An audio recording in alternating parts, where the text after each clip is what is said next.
ओम श्री परमात्मा ने नमः। मैं प्रोफेसर हरिहृदय अवस्थी अपने परम पूज्य गुरु जी प्रोफेसर पंडित भगवत शरण शुक्ल वेद मूर्ति तपोनिष्ठ गीता उपनिषद पुराण और धर्मशास्त्र के विशेषज्ञ के साथ में आप सभी का Awasthi Ayurveda anatomy yoga and spirituality channel पर हार्दिक स्वागत करता हूं। हम लोग गीता के 14वें अध्याय में हैं और तीसरा श्लोक है जिसमें प्रकृति और पुरुष से सभी तत्वों की उत्पत्ति का कथन है और गुरु जी अब उसकी गुण व्याख्या करेंगे। तो हम लोग चलते हैं गुरु जी की ओर। शांताकारं भुजगशयनं पद्मनाभं सुरेशं विश्वाधारं गगनसदृशं मेघवर्णं शुभांगं लक्ष्मीकान्तं कमलनयनं योगिभिर्ध्यानगम्यं वन्दे विष्णुं भवभयहरं सर्वलोकैकनाथं। कृष्णाय वासुदेवाय हरे परमात्मने प्रणतक्लेशनाशाय गोविंदाय नमो नमः। इस चैनल से संबद्ध सभी विद्वद्गण, सभी जिज्ञासु छात्रवृंद, सहृदय सज्जनगण, इस चैनल के संस्थापक तथा प्रबंधक आचार्य हरिहृदय अवस्थी जी, गीता ज्ञान यज्ञ के इस अवसर पर आप सभी का स्वागत है।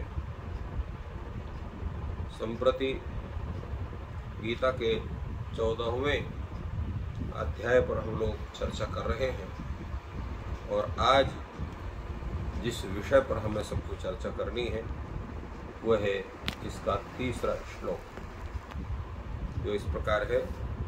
मम योनिर्महत् ब्रह्म तस्मिन् गर्भं दधाम्यहं संभवः सर्वभूतानां ततो भवति भारत।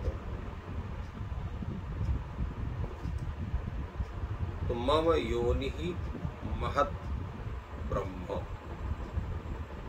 तस्मिन् गर्भं दधाम्यहं संभवः सर्वभूतानां ततो भवति भारत। यहाँ प्रश्न क्या है और उत्तर क्या है, इस पर हम लोगों को विचार करना है।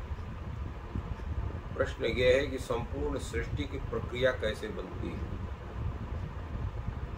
कहाँ से संपूर्ण सृष्टि उत्पन्न होती है, इसका जो है प्रकाशन भगवान इस श्लोक से कर रहे हैं। ब्रह्म शब्द का प्रयोग अनेक अर्थों में मिलता है। ब्रह्म का मतलब क्या होता है? स्वरूपतः कर्मतः वृंहणोति इति ब्रह्म। जो स्वरूप से और अपने कार्य से सबको बढ़ाए उसको ब्रह्म कहते हैं। तो इसलिए यहाँ पर इन्होंने महत् योनिर ब्रह्म ऐसा कहा। मम योनि महत् ब्रह्म। किसकी योनि है वो, अर्थात किसकी कार्य योनि माने कारण, क्योंकि संपूर्ण विश्व के जितने भी प्राणी हैं वो सब उत्पन्न होते हैं। कहाँ से उत्पन्न होते हैं? तो सामान्य रूप से क्या कहता है व्यक्ति, सभी व्यक्ति माँ से उत्पन्न होते हैं। तो माँ कहाँ से उत्पन्न होती है? वो भी अपने माँ से उत्पन्न होती है।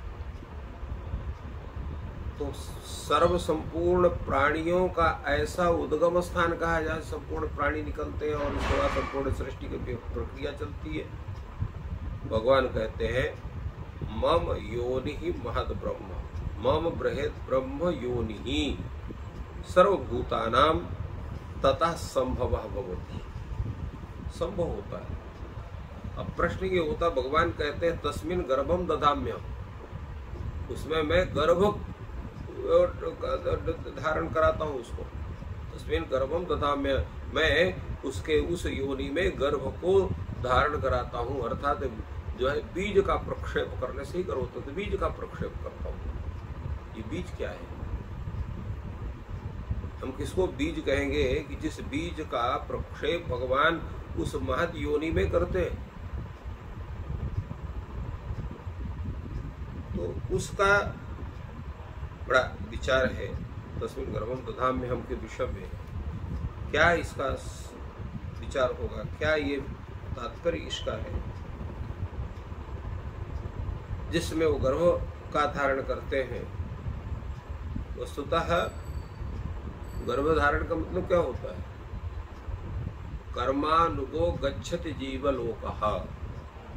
संपूर्ण जीव जितना अपने कर्म के अनुसार आते जाते हैं, उसी के अनुसार चलते हैं। कर्मानुगो गच्छति जीवलोकः। जीवलोकः जीव समुदाय, जीव समुदाय कर्म के अनुसार जाते हैं। तो तत्त योनि में उत्पन्न होने वाले जितने जीव हैं, उन जीवों को कर्म का जो मुख्य हेतु है गर्भ धारण करने का, तत्त जीव का तत्त कर्म विशेष। तो तत्त कर्म विशेष के माध्यम से वो सब प्रकृति में वो गर्भ के रूप में वहां उपस्थित होते हैं, अर्थात जो उत्पादिका शक्ति। यहाँ पर जो है महद ब्रह्म योनि जो कहा गया, उसका उत्पादिका शक्ति जो है वही यहाँ पर है। और वो कैसे है? वो बहुत बड़ी रूप है, इसलिए उसको कहा संपूर्ण भूतों की योनि है, सर्वभूतानाम योनि। तस्मिन गर्भ, उसमें हम गर्भ धारण करते हैं, अर्थात वो जितने जीव हैं उन जीवों के जो अपने अपने उनके अंदर वो कर्म का संस्कार बैठा हुआ है, उस कर्म के संस्कार के सहित जो परमात्मा उस जीव समुदाय के वो जो सृष्टि का आदि जो प्रकृति है उसके गर्भ में धारण कराते हैं। तो प्रश्न ये होगा कि ये कथन कहाँ का है? ये कथन सृष्टि के प्रक्रिया का है। सृष्टि की प्रक्रिया में भी सभी लोग, जैसे जितने भी विकासवादी हैं, वो सृष्टि की प्रक्रिया के बतलाए थे। पहले कितने ये था, पहले वो था, फिर बाद में जो है मानव आया। और यहाँ भगवान कहते हैं कि सृष्टि की प्रक्रिया के आदि में भी सभी जीव का एक साथ वहां पर आए, एक एक करके नहीं आए। उसकी प्रक्रिया जो सृष्टि की प्रक्रिया, संपूर्ण जीव जो है वो भगवान उनको उत्पन्न करते हैं और तत्त अपने पूर्व कर्म के अनुसार तत्त योनि को सभी जीव प्राप्त होते हैं। और उसके जो है उनको उत्पादन करने के लिए जो उत्पादिका शक्ति है वो है महद ब्रह्म, जिसको हम लोग प्रकृति कहते हैं। इस प्रकृति का विवेचन अभी आप लोगों ने तृतीय अध्याय में नारायण जो है त्रयोदश अध्याय में आपने उस प्रकृति के स्वरूप को समझा है, बतलाया गया पराग प्रकृति का स्वरूप क्या है। तो उस पराग प्रकृति में भगवान उनको तत्त जीवों के जो तत्त संस्कार है, तत्संस्कार युक्त जीव समुदाय को प्रकृति में उसको बीज रूप में स्थापित करते हैं। और वो बीज रूप में स्थापित करने से उनसे तत्त जीव उत्पन्न होते हैं। तो ये जो सर्वभूतानाम पद है, इस सर्वभूतानाम पद से किसका ग्रहण होगा? इन्होंने कहा कि सर्वभूतानाम संभवा ततः भवत्, ततः प्रकृते है, उस प्रकृति से सर्वभूतानाम संपूर्ण प्राणियों का संभवा उत्पत्ति भवत्, उत्पत्ति होती है। अब उत्पत्ति में प्रायः लोग पूछते हैं कि पहले उत्पत्ति किसकी हुई? देवताओं की हुई, मनुष्यों की हुई, पशुओं पक्षियों की हुई, तो क्या क्रमशः हुई?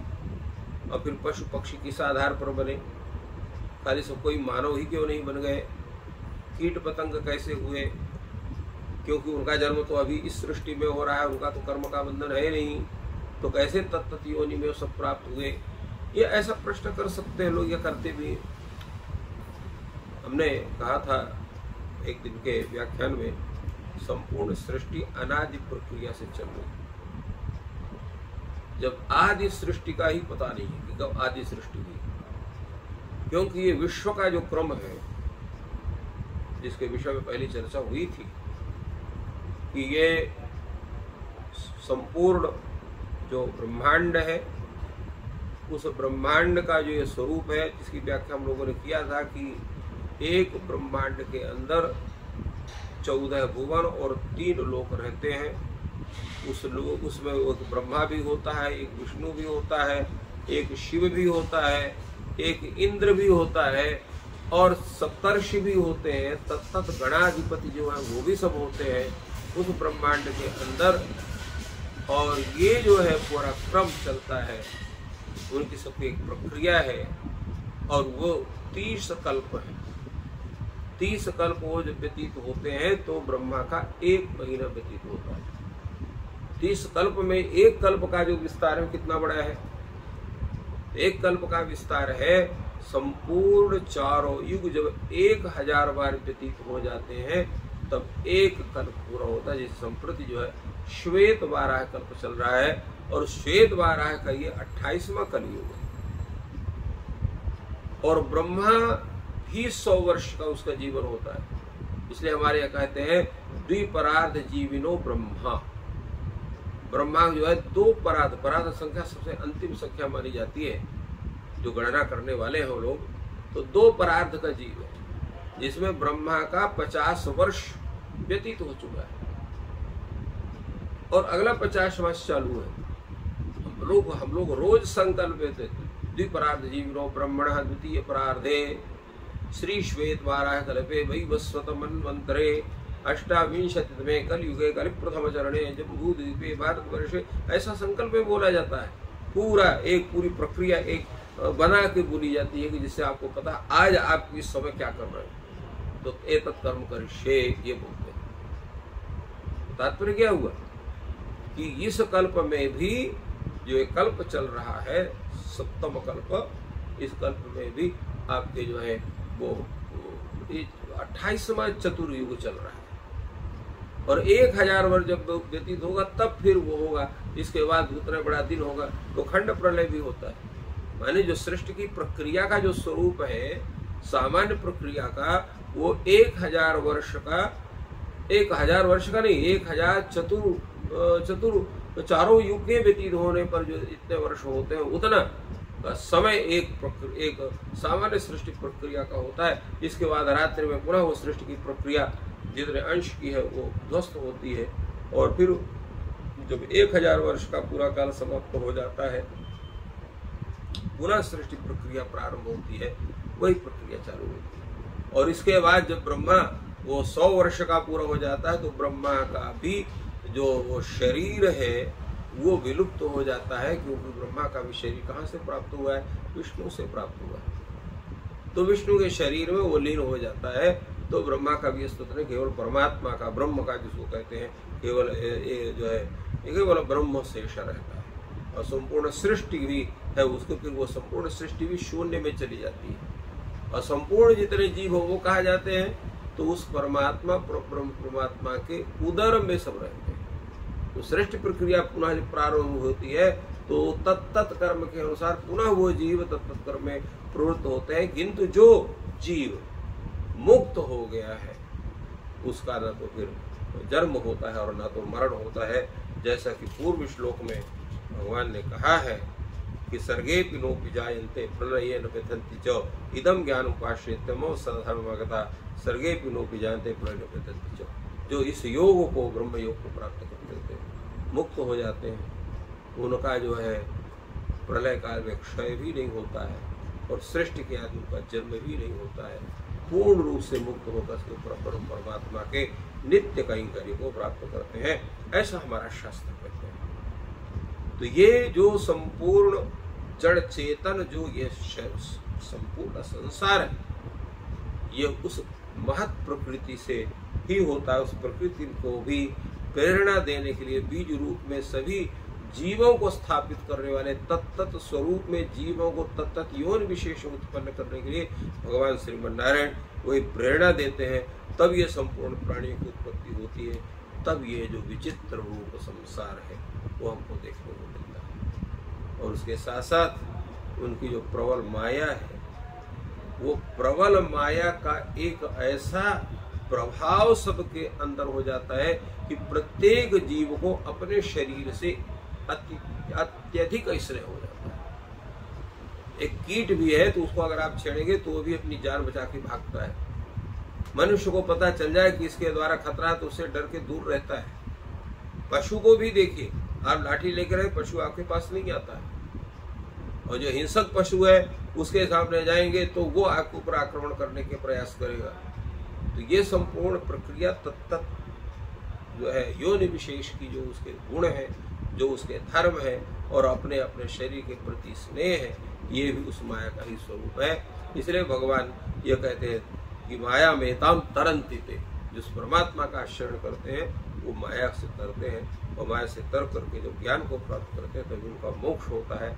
इसलिए संपूर्ण सृष्टि प्रक्रिया की भी मूलभूत में परमात्मा ही कारण है, उसी के द्वारा संपूर्ण सृष्टि प्रक्रिया का निर्माण होता है, जिसका संदेश इस श्लोक के द्वारा भगवान ने दिया। इस प्रकार गुरु जी ने बहुत ही सुंदर विवेचन इस श्लोक का किया और ये ज्ञान आप तक पहुँचे और साथियों के पास भी पहुँचे, उसके लिए वीडियो को लाइक और शेयर करें।